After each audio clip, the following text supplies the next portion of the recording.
I woke to the antiseptic sting of fluorescent lights, the sharp beep of monitors, and the knowledge that no one came. My parents didn't show. Not that it surprised me anymore. The hospital called, they were supposed to come, but they didn't.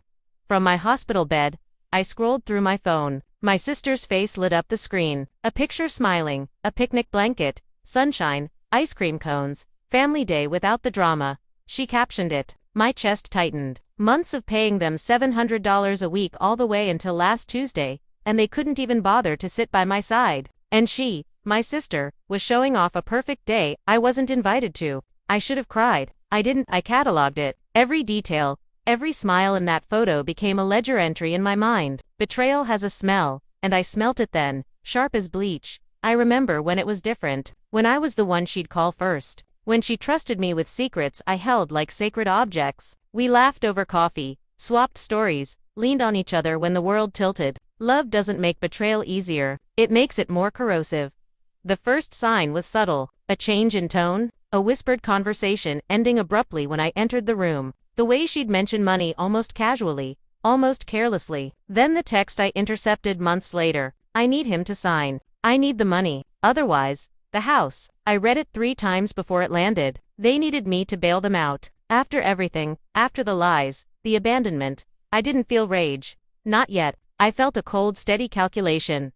I began watching each call, each post, each mention of help. I tracked patterns, learned what made them squirm. I counted their debts and obligations, plotted my leverage, measured patience like a metronome. Revenge is precision, not chaos. When the day came, I was ready. I didn't confront her with yelling or tears. I waited for the perfect moment. When the world expected me to help, when she assumed my compliance. The email arrived. She needed my signature. She needed my money. Her tone was casual, familiar, entitled. Please, I really need your signature. I can't lose the house. I waited. I imagined her fingers hovering over the keyboard, confident, smiling.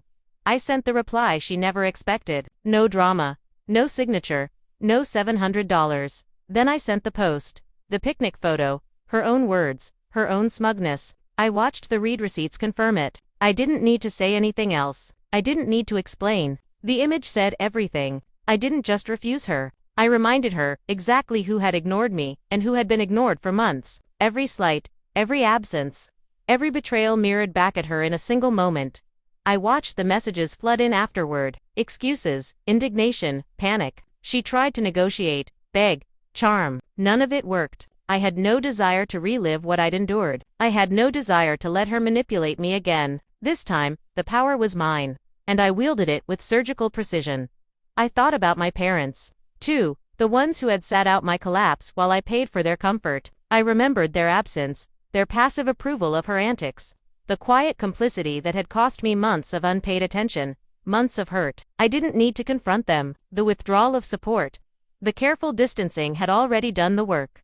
When I finally put the phone down, I didn't feel victorious in a shout or a cry. I felt resolved. The ledger was balanced not with fire but with cold calculation. I had catalogued, observed, waited, and executed. Every emotional wound healed by methodical patience. The quiet is what I cherish now. No apologies, no excuses, no money changing hands to cover the carelessness and betrayal of others. I let them drown in their own self-importance, their own drama. I walk away intact, untouched by their attempts to manipulate, untangled from their expectation that I would always sacrifice myself for them. I learned something invaluable. You can't always control betrayal, but you can control the response. You can turn absence into accountability, apathy into leverage, smiles into mirrors reflecting their own behavior. I did it without a scream, without tears. Without them ever realizing the depth of what they lost. And in that silence, I finally smiled quietly, assuredly. They wanted family. I gave them a reflection. They wanted compliance. I gave them a lesson. No drama, no signature, no $700. And that was enough.